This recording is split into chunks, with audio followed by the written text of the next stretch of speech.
You are listening to Dumpster Diving with Janice and Jane.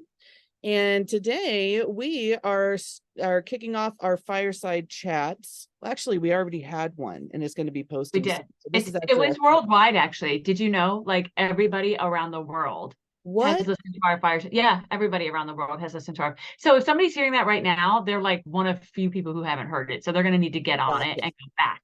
Yes. Oh, well, good, Yes. because everybody else is got the memo except for them. Everybody else. Exactly. Gotcha. Exactly. Yeah. Gotcha. Yeah, Okay. yeah. Well, now we know they're on notice.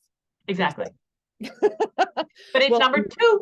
Yeah, well then I'm on notice because I totally forgot about the other fireside chat. But now that's when no, I remember now because that's when I admitted I was joining a cult in Wisconsin. Right. I was gonna say that's why the whole world listened, because we're on the edge of our seats about your cult journey. Well, I came back with a magic potion of COVID. So that put me out for about 2 weeks. The call sign for that trip is we risked it for the biscuit. We went to this little breakfast that had questionable biscuits. They were very dry and hard, but I'm like, these look like they were from yesterday. But we tried to indulge. It wasn't that great. And then by golly, 4 days later, I'm not feeling good. Chris isn't feeling good. And oh boy. Okay, hold on. You threw out a name that people might not recognize. But I want to point out that for those of you who either missed or heard the first fireside chat about Jane's cult trip, cult trip, I mean her trip to the middle of the God Earth country where she met someone for the first time in some podunk town. So Chris is the cult leader. Now Jane's pretending that, he's just this really cool guy that she's totally into right now. I think he's in charge of her cult. And she says she had COVID, but what I really think happened, everybody, is that she was in Wisconsin all that time under the influence of the cult leader, and then she finally made her way back. But, all of that is circumstantial, hearsay. Yeah, from myself. Circumstantial completely. Yeah. But there's no proof that I actually left after my 11-day stay and came home on or anything. I mean, there's zero track, zero evidence, zero evidence, camera evidence, CCTV. Yes. I mean, none of that. I was the FBI 3 weeks.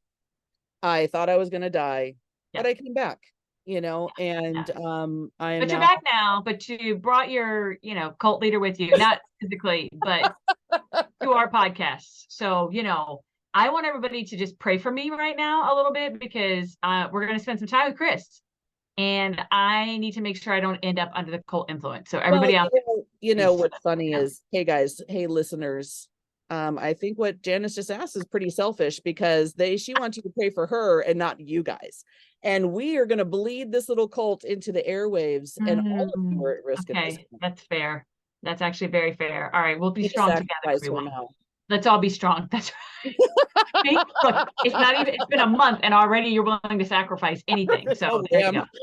There you go. How many chickens, Jane, does it take? Really? Okay, goats. Are there goats? What is this? No, not so much goats. Maybe some ducks or something. I don't know. But those are cute. Ducks. Oh my gosh, ducks are cute. Oh my gosh. Okay, we are way off on a tangent now. Let's bring ourselves back. Back.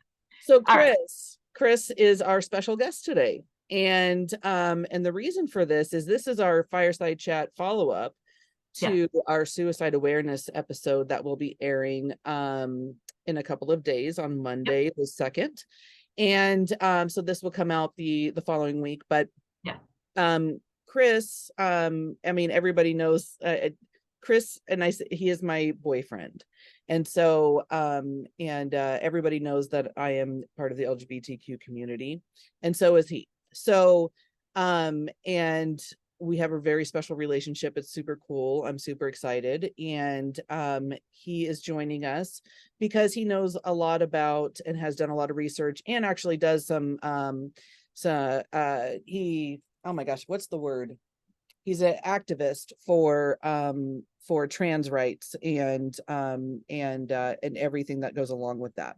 So after the awareness episode, I asked that he join us for the fireside chat, because he actually known on and pretty well known in the LGBTQ community and trans community on TikTok as trans Jedi, and he does a lot of lives. He does a lot of debates. He's like a self-proclaimed historian. He loves history, and he is also an atheist, and he does a lot of religious debates and stuff like that as well.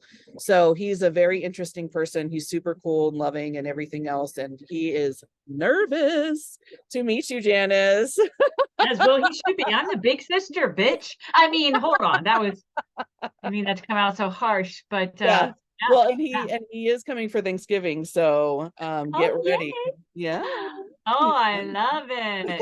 All right. So this is great. I really am excited because one of the things Jane and I talked about was, even before our episode on suicide in general for Suicide Prevention Month, Yeah. and then afterwards when we just talked about like that whole topic is so the whole community, right? LGBTQ community is so affected by that by suicide, and so I'm just so excited to have him here to really share a vision and a perspective that will be incredibly unique. So let's get him in here, man, because All right. the waiting is over. Yeah, let's let him Bring in. it. For those of you who are listening and watching, I'm sitting with my arms crossed, staring. Oh, sorry, there he is. So he's here now, everybody. Everybody, he's here. Hi. Unmute yourself, Chris. Unmute yourself. Let's do this, man. Let's do it. How are you? So I promise to be on my best behavior.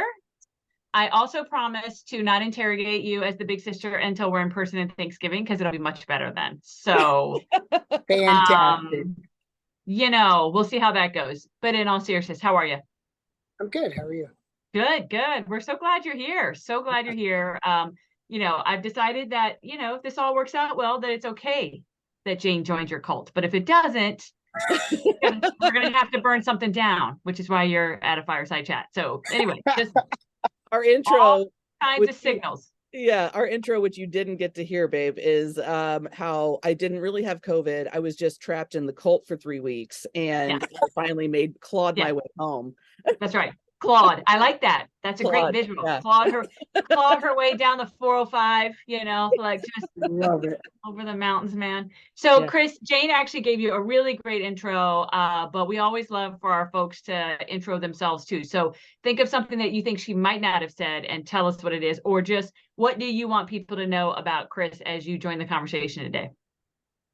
I'm just a normal guy. I mean, I work just like everybody else, but I'm pretty heavily into advocating for trans youth. Mm-hmm. It was the whole reason of me starting my TikTok account that I have. I saw the alarming rates of things that were happening to trans youth, so I wanted to do something more. Love that. That's fantastic. And you live in the Midwest, yeah? Yes. Okay. All right. I'm just clarifying that so that we can narrow down your location on a map. I mean, never mind. Just it's good to know. Right? People like to know where people are from, so it's all good. I know you guys have had a precursor, and I know you got a chance to listen to our episode, so thank you for that. We appreciate that. And this is only, as we said before you came in, our second fireside chat ever. And what we love about this new format that we're adding this season is really that it's about like, this is where the hard stuff comes out, right? This is where the stuff that people might be uncomfortable about comes out. This is where the stuff that, and it's a place where we get to, along with the folks like yourself who join us, BT Dubs, you're our first ever fireside chat guest. So going down in history. But no, seriously, like we it's a space where we feel like we have to say the hard things, right? So that so we can create a platform for that. And you clearly are a great first guest in this space because that's what you do already, right? Like you said, via TikTok and all those platforms. So how long have you been on TikTok under that name of Trans Jedi? Probably about a year and a half.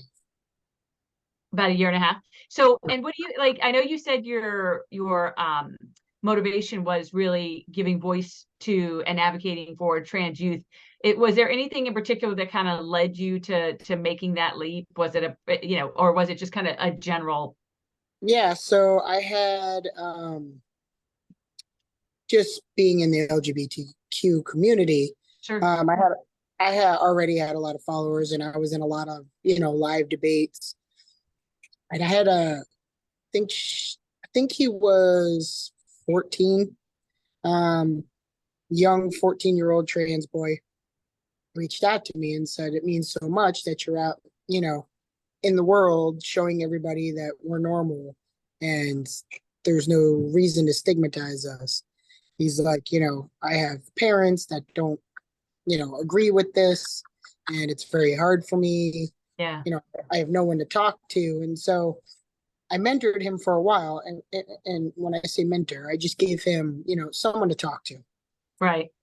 And I got to thinking, maybe TikTok isn't just for silly videos.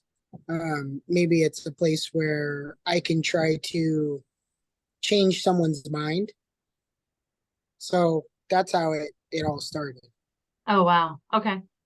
That's amazing. And what do you feel like when you look back at the last year and a half, then is there a particular moment or conversation you had or interaction you had with somebody that you're most, I'm going to say most proud of, but you know what I mean? You feel really was high impact. Yeah. So there was a Native American guy. I think Jane actually was listening to this live. There was a Native American. Yeah, there was a Native American guy, and he got on there. He's like, I don't believe in this stuff. I was raised totally different in the Native American ways, and he didn't get it. So after sitting talking with him and explaining to him, the psyche of trans folks and the breakdown of genetics, he got it a million times more. And we ended up having a 45-minute conversation, live on TikTok. But normally it's people come in, they say something ignorant, and then they leave. But this guy actually wanted to learn. Wow. And that's kind of the moments that I live for, the people who actually want to learn. Yeah. Well, and in particular, that person, that individual spoke about two spirits and how the Indian culture, and what they would do is they have the males, the females, and then the two spirits. And so the two spirits are the ones that are transgender, and they separate them all, they teach them all, but they teach them all how to respect each other and everything. And that's how, and so it was normal, Right. and still to this day they do that. And I didn't know that was a thing, and I was educated by him then. And I was like, he was there arguing this point, but then turned around, and once Chris talked about the DNA aspect or the genetic aspect of some people and stuff like that, he was like, oh wow, oh okay, well this is how we handle it. And he made the connection, and I thought that was so cool. That's really amazing. So I can see how those moments are incredibly impactful, right? When you actually see, and I love that the way you said that he didn't come to just drop a bomb and leave. He came to learn something, right? And it's, part of what we talk about all the time is this idea that we have to talk about these things in a way that invites other people in, right? Because otherwise, where the hell are we at the end of the day? Yeah.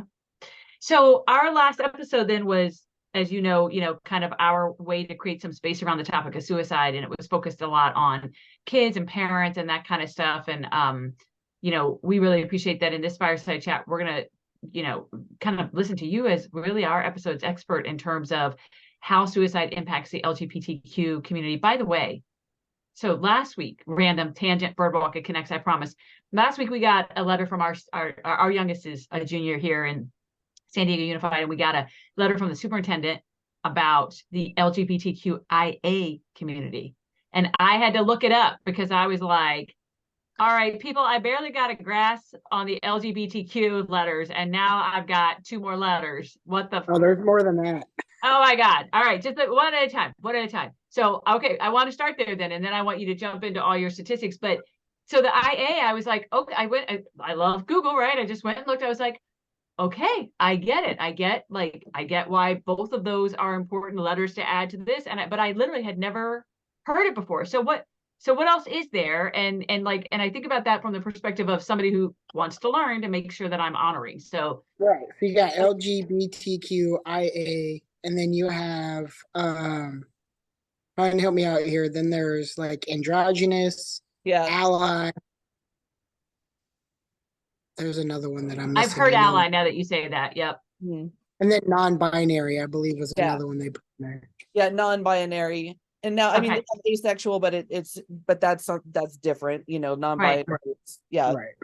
So, Well, and at some point, maybe, I mean, let's think about this in terms of another episode down the road, but to come back to maybe digging into why that's so important, right? Why each of those are so important and so contributing. So we'll put a pin in that and come back to it. But and actually that the whole point of him sending that letter, and it actually contributes to this a little bit, was that, you know, here in the state of California, what's happening is, like, in the way the law is written right now in California from a student privacy perspective, is that only a parent can change a child's records, right? So if a child identifies as a different gender than what's in their school records, that can't be changed. However, a kid can come to school and say, I'm a girl or I'm a boy. And the staff are going to honor that, right? The staff are going to say, what's your name? Like, okay, let's go on board. Well, because of some of the things that have been happening in our state and some of the groups who have, you know, come into school board positions and are dominating their districts all over the state, Chino is one of them, where they're trying to actually put in a school board rule that says, and get a law passed, right, that says parents have to be required to be notified. And all hell is breaking loose. And so the superintendent here, and I love this, sent a letter home last week to say, this is what it is, and we will continue to honor the privacy of students, right? We know what the line is. We can't change a record, but we will continue. And the governor supports that. And, you know, a federal judge just blocked a board's attempt to require that, et cetera. So it's a very hot topic. I'm going with our background here with our fires right now in terms here in California, and I'm sure probably in some other places too. Yes. Yeah. Yeah. And people don't realize that laws like that, the groups like that, what they're actually doing to the trans youth and really to the LGBTQIA youth, it's only raising the suicide rate, suicide attempts even more. Yeah. So let's dig in, man. So where is a good place do you feel like to start for our audience to kind of better understand this relationship between suicide and the community? Trevor Project's the biggest one. They are hyper focused right now on the LGBTQ youth and trans youth because the rate is so high, and it just keeps getting worse. well, didn't you say, babe, that there are some LGBTQ or what is it? There are some oh my gosh, groups that don't even recognize the trans community at all, and they claim to be LGBTQ, but they're not. They do everything, lesbian and gay, and maybe that's about it. That the HRC, they're one of the worst. The HRC. What is that? So that's the Human Rights Campaign. They're supposed to be like big LGBTQIA people, but if you go to Pride, so we just finished going to Madison Pride maybe a month ago. And when we went, I made the observation to the lady at the HRC tent that how sad is it that you have to have a trans alliance and transgender booth right next to you because you have nothing for the trans community at your booth. And she was like, well, we help the trans community. I said, wouldn't it be nice for you to reflect that at your booth? And she had nothing to say. So is that a kind of a historical thing? I don't know. Obviously, I know nothing about it. So is there... So I would say in the 70s and 80s, it was not historical because without trans women, there would be no gay rights. There would have been no Stonewall. And there is a movement right now in the community to have T dropped from everything. In which community? In the gay community, in the lesbian, gay, bi, transgender, queer community. There is a big push to drop the T because it's getting such negative stigmatism right now that it's drawing more attention, and they think that it's hurting the community instead of helping, instead of, getting behind us like we have for the community for years. Right.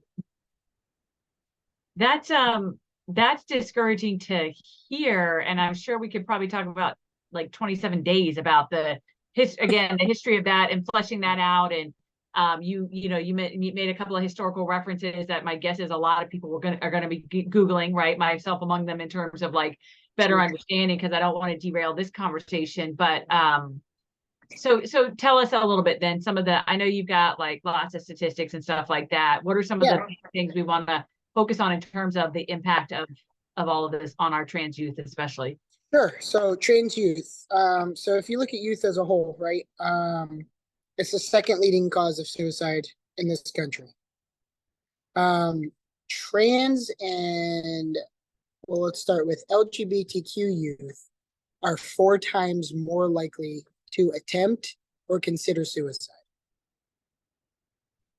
When you consider we're really only like 1.1% of the population, trans youth is 41%. Wow.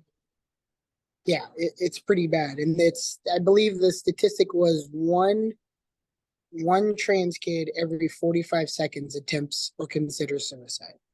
Wow. That's an alarming rate. That's insane. That's a hugely alarming rate. So Chris, is that like, and again, I admit very much being a novice, right? My only experience here is as an educator, right? And even then, very little experience with the T in that community, because that was 13 years ago. And so we did not see a lot of people who were openly acknowledging, right, that in public schools, even that recently. And so, I mean, based on your experience and all the people you've talked with, et cetera, what do you feel is at the core of that? Like, what's behind that?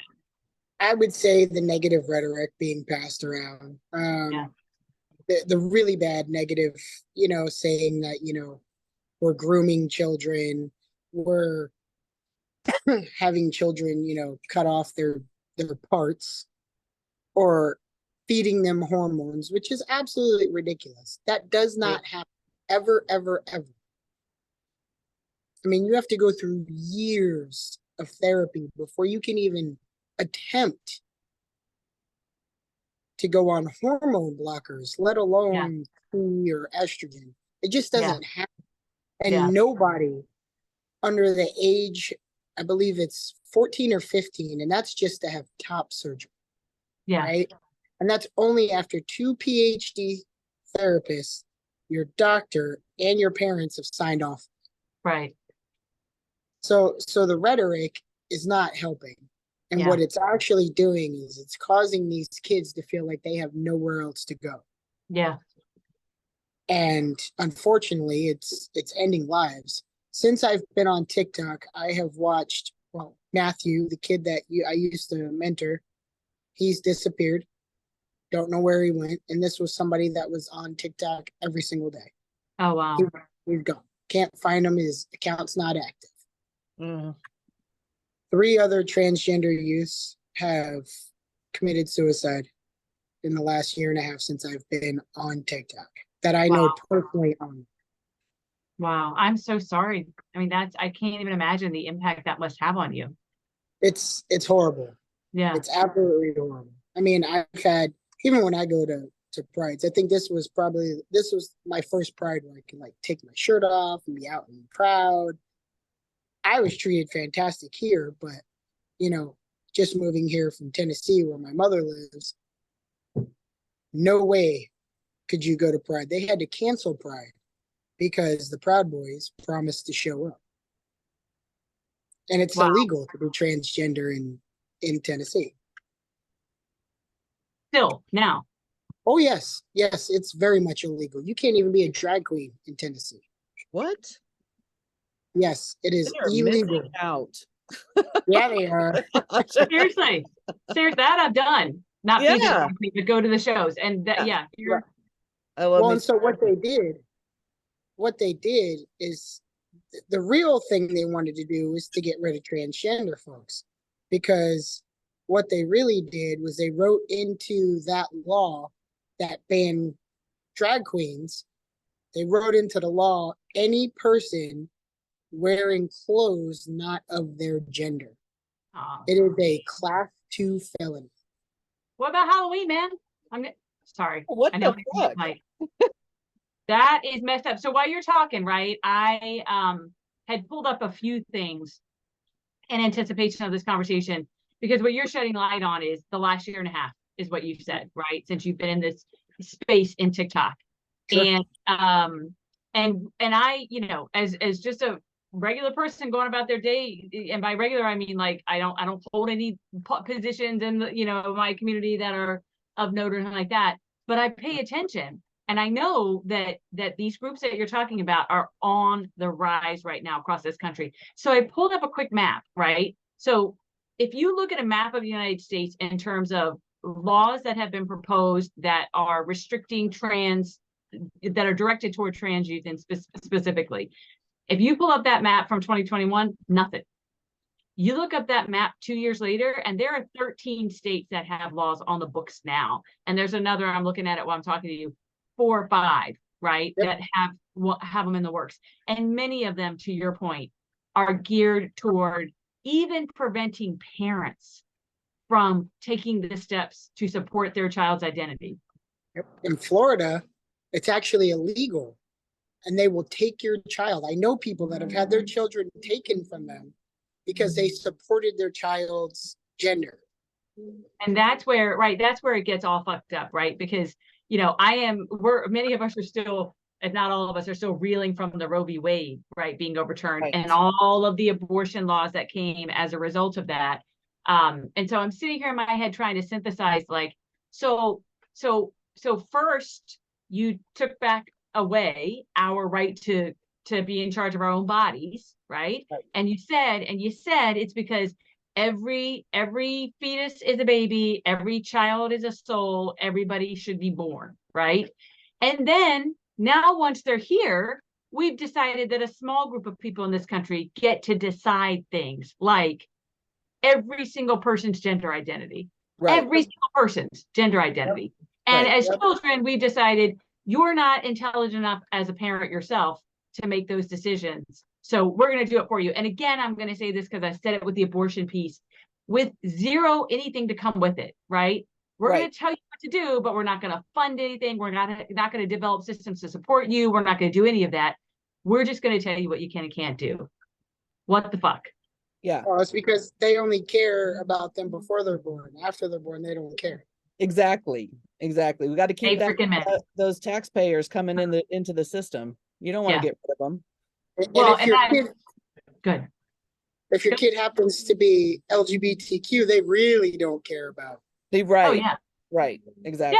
Yeah, exactly. And it is, you know, the systemness of it is really quite terrifying. And so what I really value about this conversation is that, you know, we're going deeper with the topic of our youth and the real kind of critical, if you will, level we're at in terms of suicide.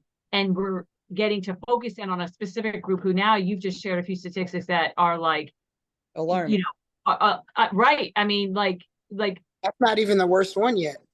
Oh God. Because even with the ones you shared, Chris, it's like, so if I'm a parent and my kid comes to me tomorrow and says, you know, I think I'm going to support my kid doing all the things, but in my head, I'm going to go, oh my God, you just tripled your likelihood of committing suicide. Right. That's what, like, the fear that's going to come from me is not going to be about their identity change. It's going to be about the fear of knowing that that's the world they live in right now. Well, and not even that. Lord forbid they tell you that they're trans and anybody else finds out, then you have to worry about what happens to them when they walk outside the door. That's exactly right. Yeah. That's exactly right.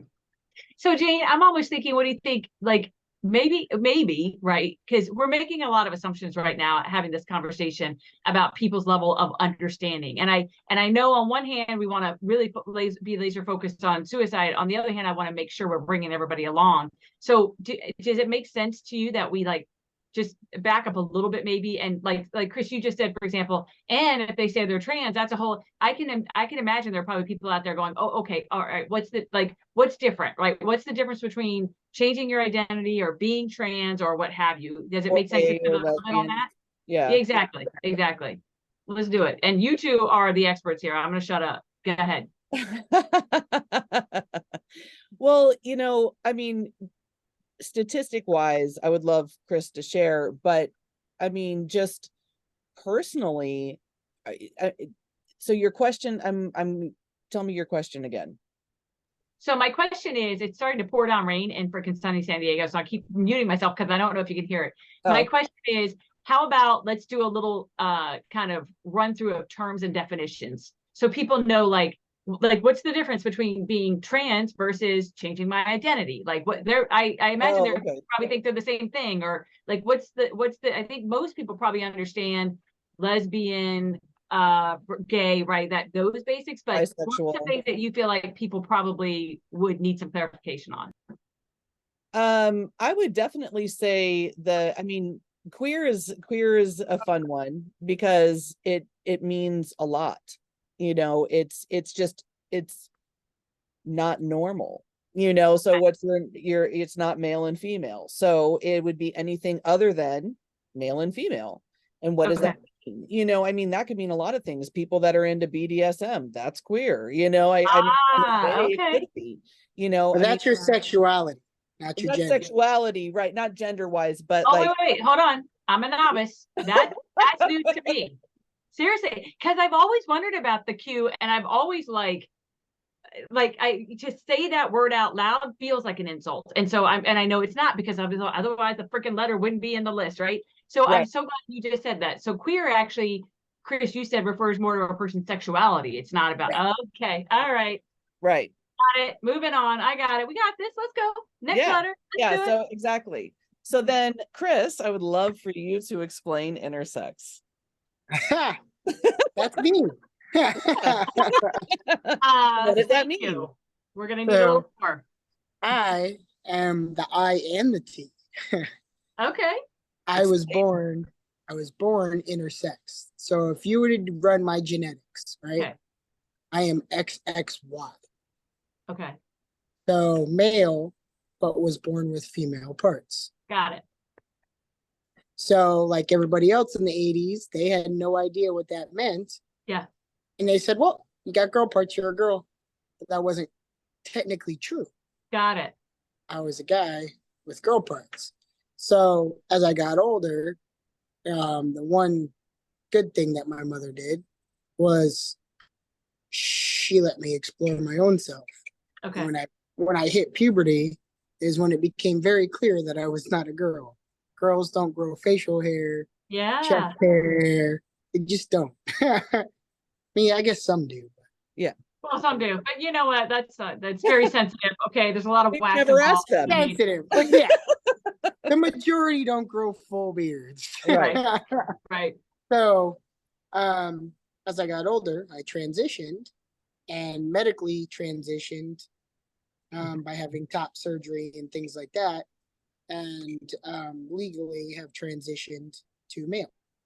So I'm going to review that really quickly because I'm an educator. That's what we do. So intersex means I genetically am one gender, but I have the parts of another gender. Or genetically, you're both. Because genetically, you're both. Right. Got it. See, that's why I'm repeating it, because we get it wrong. So genetically, you're both, but you have male, one part, right? Either the female or the male parts. And so for you, the way that revealed itself was that, like you said, as you went through puberty, and then you were able to kind of say, okay, this is who I am and pursue. Right. But that doesn't mean you're not still intersex, which is why you said I'm the T and the I, because that's always going to be true of you. Okay. And how one part he left out, and how he transitioned twice is that they decided at birth that he was going to be a girl. And so they raised him as a girl and gave him estrogen. And so it made him develop breasts and stuff like that. And then once he went off of it, his testosterone kicked in naturally. And that's where everything came from. And so that's how he transitioned twice, because he was really a boy, then they made him a girl, and then transitioned back to male. Correct. So when you're born, your parents knew you were intersex. Oh yeah. Okay. There were signs. Yeah. There were definite signs. Okay, all right. So there are indicators. So doctors know that, then parents know that, etc. Right, yeah. And then and I feel like that's a story I've heard before. The idea that it's like the parents chose what gender, and then, but for you, in your case, you eventually chose your own, like you identified differently and then went through that. Holy crap, man, that's a lot to go through, dude. Yeah, 2 puberties. Wow. Wow. Yeah. Because they're But, so fun the first time. Let's do it that's again. why puberty blockers are so important for trans kids, because who wants their kid to go through 2 puberties? It's horrible. I'm so glad you brought that up, because that is some of the stuff that's on the legal battleground. And on the other side of it, they try to make it sound like it's not a big deal. But to your point, like it's actually really significant in the life of a trans kid. So at what point, Chris, then, when somebody says I have a trans kid, right, or I'm a trans kid, like at what point when we use that term, does that term come into play when a child, for whatever reason, right, begins to identify as a gender that's different than the physical parts they have? Yeah, so a lot of kids usually start with, oh, I'm non-binary. Okay. Because it's more comfortable for them. They could be both. And then as they get a little older as kids, in their teens, they usually find themselves and where they figure themselves out. Yeah. And the kids, if they feel safe, hopefully, will tell somebody close to them, I'm transgender. This is how I feel. And that's usually how someone knows. I mean, telltale signs, if a girl dresses as a boy, doesn't like being called, if their name's Stephanie, they don't want to be called that. Those are telltale signs. They just haven't quite figured it out. I knew by 5 years old that I was not supposed to be who I was. Tell us a little bit about that, if you don't mind. Again, I know we're not staying on the whole suicide thing. We're going to come back to that. But I think that people understanding your journey more helps them understand the whole topic more. Exactly. So I did nothing as a girl. I may have looked like a girl. Well, I don't think I did. I think I looked like a boy with I've seen the pictures. You were a cute little girl. But I didn't do anything girly. I played baseball. I played football. I climbed trees. I worked on cars. There was nothing I did girly. Right. Which, by the way, and I'm going to say this out loud because we know we're going to have people who say, but. I mean, there are plenty of women who grew up that way and are women because that's just what they prefer, right? So we're not suggesting that because a girl does all these things, that means it just means that was your experience. Continue. Right. Yeah, that was just my experience. I know some awesome women that do all those things. Of course. But I knew because when I looked in the mirror, I didn't see the person that was in here. Yeah. The person in here was this little boy and really good at sports and everything else, but I was a girl. Yeah. So I kind of figured it out. And then as I got a little older and I started paying more attention at the doctor's office, I was like, wait a minute, what's wrong with me? I was like, because at first they had me on liquid medication, which was horrible. It was the worst tasting thing on the planet. Yeah. And then as I became a teenager, I finally got to decide what I wanted to do. And the doctor, told me exactly what it was. We went to like the leading doctor endocrinologist in Florida. And she told me what I had. And she was like, well, technically you're not a girl. You're technically a boy. And I was like, what? So I had to go through that. I was 13 at that time. So your parents didn't, you were taking this medicine all along, but your parents didn't tell you. They didn't tell me why. Yeah. I had no idea why. I just knew I had to take this. That was it. Yeah. So at 13, they finally told me what it was. I believe it was Florinef that I took, which is estrogen. And so I was like, well, I guess we can go with that. Because I didn't quite know, but I knew. Yeah. And so my mom was still calling the shots. So we took that, and she told me at that time, she's like, you'll never be able to have kids, you're sterile, you'll never be able to have kids.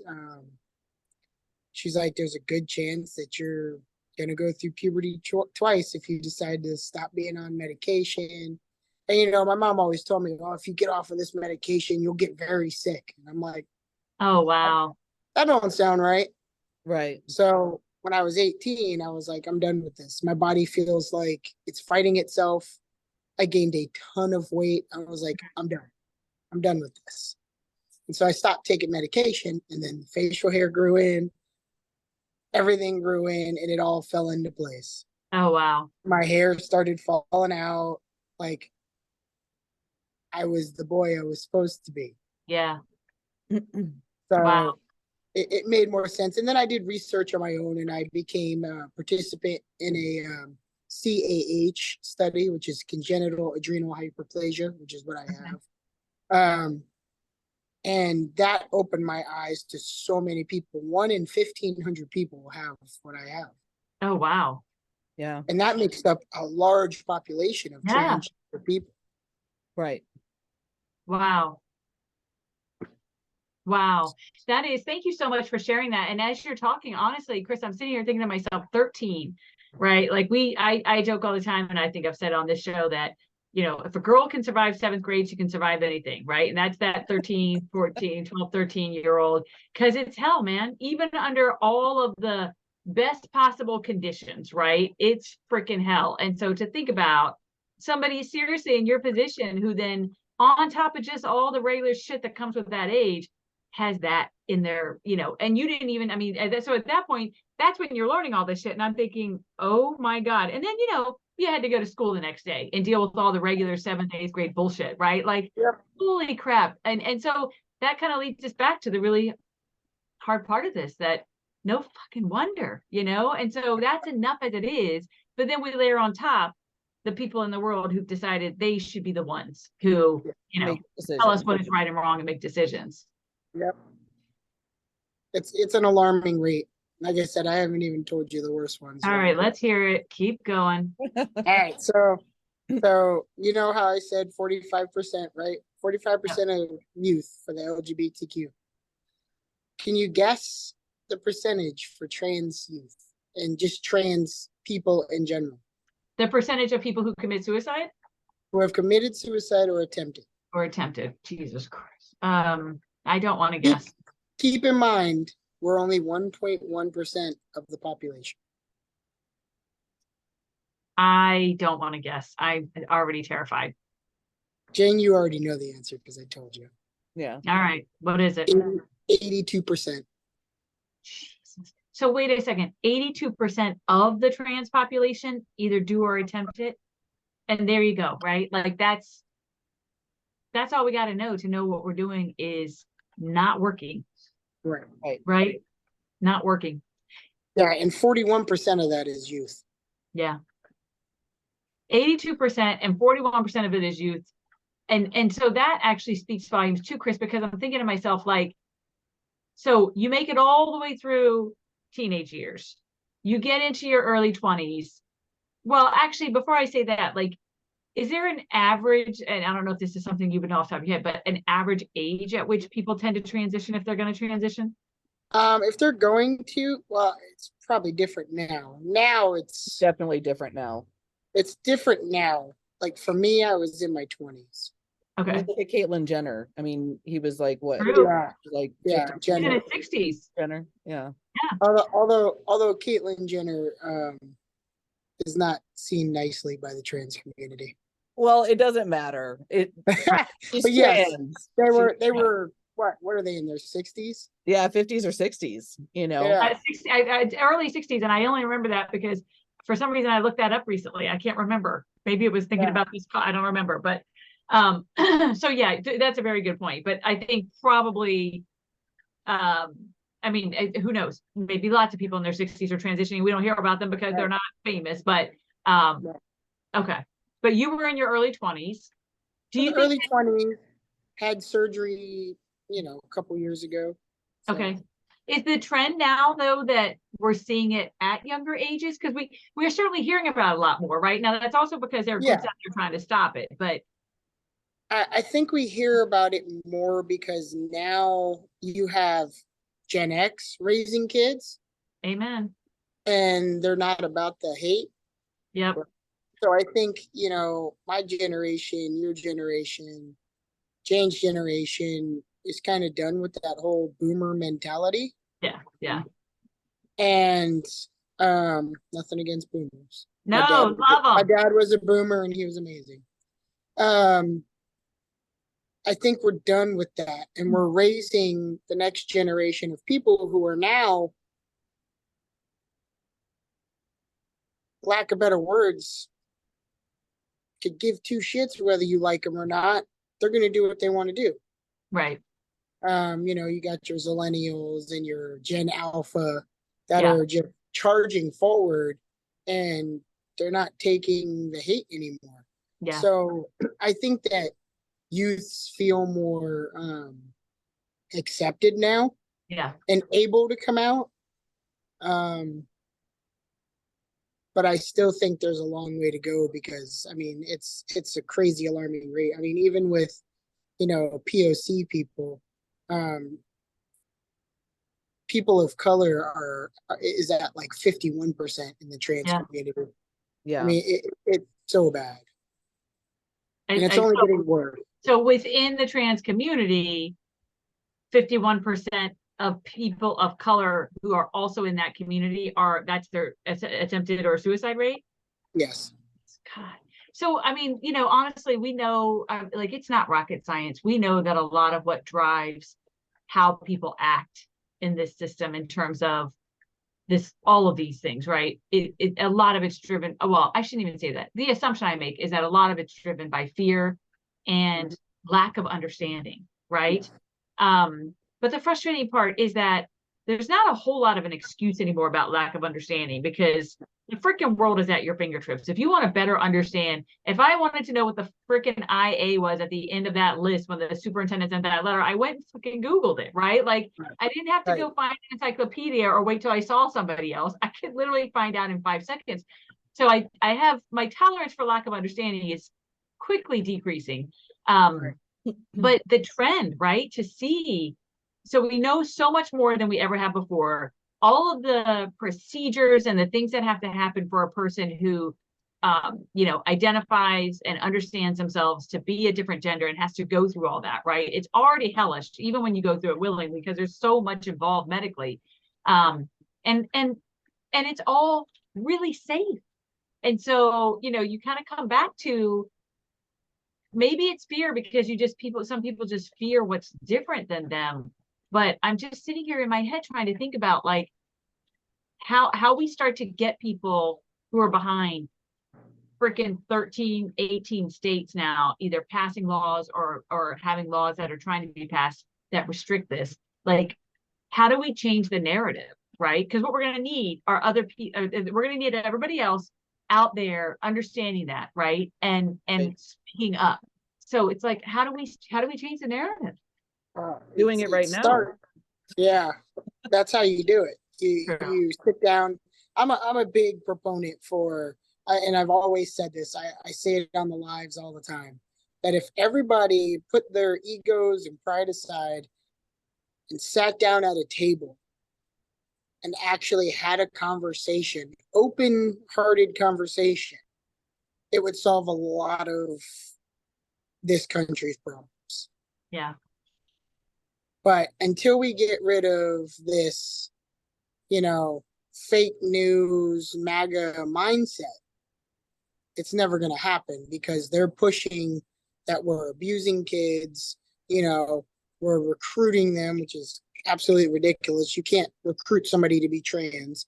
Yeah. We're brainwashing them. Grooming them was the big one. I'm like, are you kidding me right now? How do you groom somebody? And I flip it around on them. I'm like, how did you get groomed to be straight? Well, there, right. I love that so much, Chris. Like, I feel like, first off, there's a part of me that's like, wouldn't it be incredible if we eventually could be a world where a kid doesn't actually have to come out? Yes. Because nobody predetermines what their sexuality is, right? For example, right? And same thing with gender, right? That we don't actually predetermine it, right? That we're not so caught up in it. You know, wouldn't that be kind of an amazing place to live? And I, you know, I agree with you, like, having those kinds of conversations. And so I love that you guys both said, this is it, right? We have to talk about it. We have to open the door to it, because I really am sitting here thinking to myself, like, why does it matter? Like, if it's not your kid, right? Right. Like, I really am, like, there are people who are putting God knows how much money behind creating laws that really are discriminating, right? They're all they're all Christian based. And it's so funny because I have a good friend on TikTok. His name is Mr. Jones. He literally has like a bachelorette, and he's a psychologist, and he has completely studied the how do you say it, theological studies. Yeah. He has studied all of the religions, right? And so when people get up there and they're like, well, it's against God's law, and he's like, really, have you read the Bible? He's like, because there's so many trans people in the Bible. Yeah. He's like, what are you talking about? He's like, are you kidding me? And he'll flip it around on them, and they're like, well, it's just immoral. And he was like, right. What's immoral? He's like, it says in the Bible, you're not supposed to eat shellfish. Do you do that? That's immoral. Do you wear clothes of different cloths? That's immoral. Exactly. Have you been divorced? That's immoral. Yeah. He was like, stop listening. And he calls him Sky Daddy. It's hilarious. That's and I am all about, and I have always said this, I'm very respectful of everybody's religion. I am all about everybody believing something that gives them faith and uplifts them. Absolutely. Where I draw the line is where you start making laws against me based on your religion. That's exactly right. Right. At the end of the day, that's it. And I think that and I just feel like any argument that's based on what the Bible says, I can't, like, that can't be, for me, that can't be the basis of your argument, right? So I, like you, I respect everybody's beliefs. I have my own faith, but to your point, I'm a big believer that my faith, the moment it impacts you believing what you believe, I have stepped away from any kind of God or what have you that would, would be. But you keep saying that example of, excuse me, grooming. And another story that I heard, and so let me, again, for our listeners, I cannot remember the source, so it could be bullshit, but it was an article or something, and it was about this idea that it was an article that was about one of these things that's happening in California in terms of the thing I said earlier about schools basically saying, listen, we're going to protect a kid's privacy, because if they're not telling their parents, there's got to be a reason. Right. But we won't change their records because we can't do that because that's against the current law. Right. And embedded in it was this idea that the reason schools are doing that is because schools want, what are they doing? It was along the grooming lines of schools are encouraging more kids to be trans. And so they're saying, like, a kid, so the example was like, so a kid might come and say, Mrs. Case, I think I'm gay. And Mrs. Case is saying, oh, no, you're not gay. You're just trans.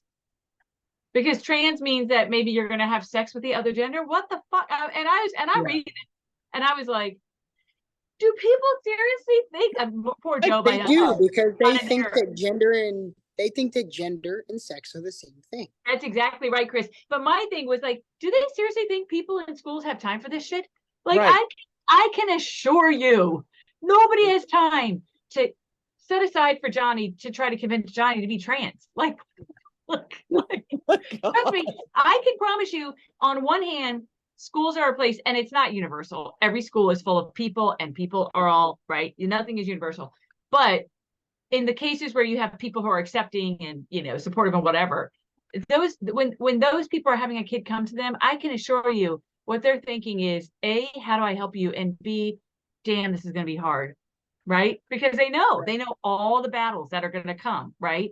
But then you still do what you got to do. So anyway, I'm with you on the whole misinformation, all the things.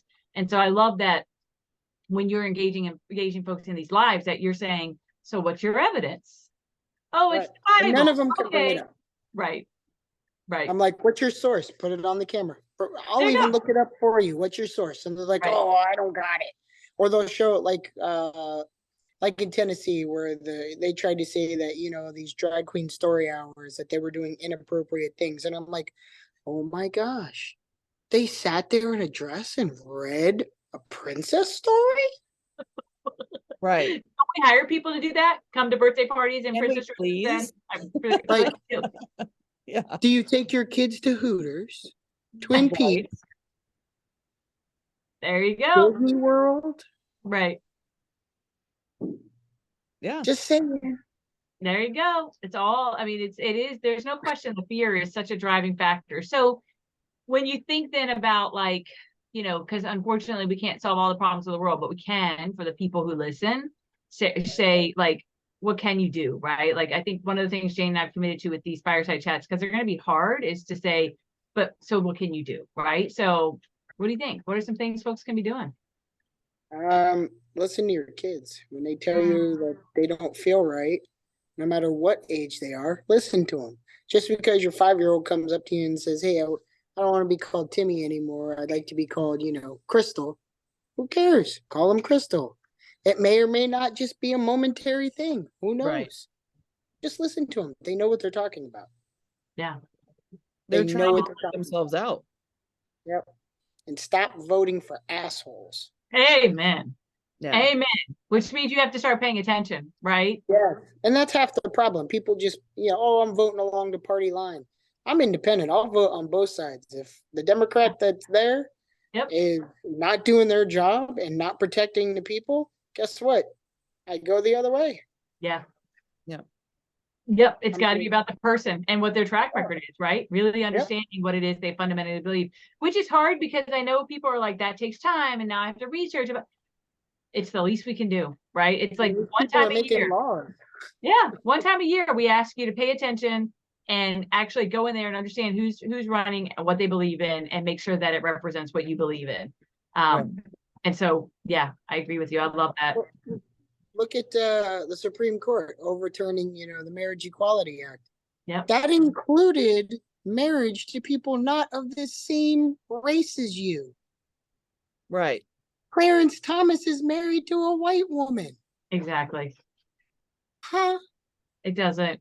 In fact, honestly, the fact that we have laws about marriage at all, that's a whole other fireside chat, people. Whole other fireside chat. Like, amen. Yeah. We have a whole theory on that. What a waste of resources, man. What a waste of resources. So Chris, what haven't we asked you, man, as we wrap up? What's something that you want to make sure that everybody in the world hears? Because if you didn't hear, everybody in the world listen to our first fireside chat, like everybody. So babies were listening. All in our cult. Yeah, exactly. Nice. I would just say, don't be so close-minded. Or open your mind to more possibilities than what you see on the news, talked about with your friends. That trans kid is actually going through something. I always tell people, you never know what another person's going through. Amen. So just be kind. Yep. And just be a good person. That's free. That's free. That doesn't take any effort. Just be a good person. Because even trans people go through stuff. I mean, obviously, the statistics are there. Exactly. So, I mean, get educated. There's plenty of places you can get educated. Trevor Project. Unfortunately, the HRC, even though they don't do a very good job of it. Yeah. We've got the Trans Alliance. If you want real information, John Hopkins, that's actually where I got all my transitions surgeries. They actually have a trans center. Oh, wow. On John Hopkins, Baltimore. Yeah. On their website, they actually have a center and you can get all the information on honest information. That's it. On the procedures and the steps and everything else. I mean, me, even as an adult, I had to go through 2 PhDs and get their okay and my doctor's okay before I could do anything. Oh, wow. I love that. I love that you're sending people to Johns Hopkins because to your point, like, you can't Google this shit, man, right? You can't just Google and say, there's just too much crap out there. So I love that you're sending people to a scientific medical source to say, they're going to tell you exactly what it is. They're not going to tell you what they think about it, right? They're just going to say, here's what it is. So that's a beautiful site. So we're going to put all this stuff, Jane, right in the notes of the episode. Yeah, he sent it over to me, so we'll put it in the notes so everybody has that information. So what do you think in final word, Jane? Thank you. I appreciate you. He was so nervous. Good. I mean, he's like, I'm meeting your sister for the first time. And I'm like, so what? Yeah. I've only known her for a year. Who cares? And he's like, no. Hold on a second. That might be true, but Chris clearly is smart enough to understand that means I have a lifetime of big sister behavior to exhibit in a very short window. So short man, window. Speak for yourself, Smart. older sister. She's such a baby. God. You know what? Seriously, thank you for being a part of this conversation and for shedding some light here. We're gonna put all your stuff. Everybody should be going to TikTok and following Trans Jedi. That's Chris. You're gonna be able to be firsthand on some of his lives and really listen into some of the ongoing conversations he has. We know he's gonna be back because he leads a cult, and cult leaders kind of wiggle their way in. Like they just weasel in there, right? You know what I'm saying? But we know you'll be back, and you know, everybody needs to go like and share and subscribe and do all the things on all the different platforms. We have a whole lot more obviously coming at you in the next few months as we continue plowing through season 2. So thanks everybody for being here and listening and being part of the Dumpster family, man. Dumpster family. Thanks, Chris. You're the best, dude. Thank you. Bye, guys.